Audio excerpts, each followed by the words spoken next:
Najprej pogledamo, če sta priklop in pa krogla poravnana. Zdaj vidimo, da sta poravnana, pa bomo prikolico počasi rahlo spuščali naprej.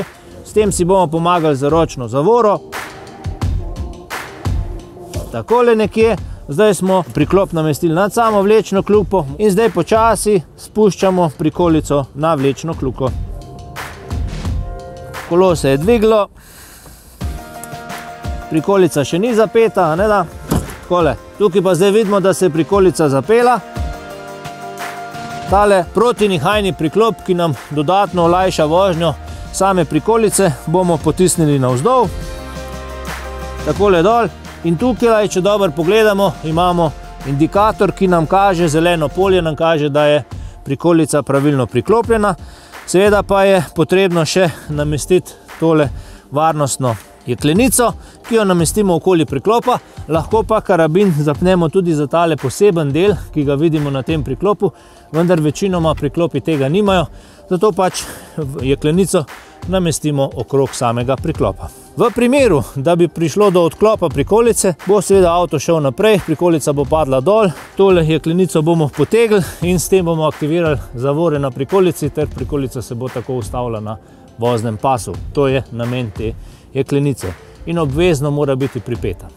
Torej, vkolikor imamo vzvratno kamero, potem je priklapljanje priklopnega vozila dosti lažje. Tukaj le vidimo vlečno kljuko, zadaj je vlečna naprava, pa poglejmo, kako enostavno se s kamero lahko pripeljamo točno pred kljuko.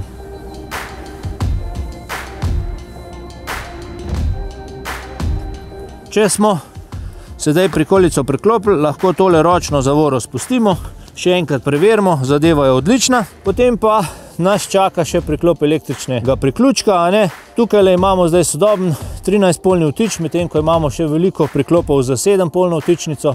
V takem primeru pač rabimo tule vmesni adapter, kar ni nobena težava. Pri tem priklopu bodimo pozorni, priklop se ne vtika, ampak ga je treba namestiti in potem pravilno obrniti, zato da ni posebnih težav.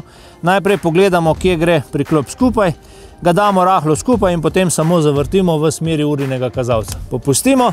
Tisto, kar pa je najbolj pomembno, pa veliko voznikov pozabi, pa je tole kolo.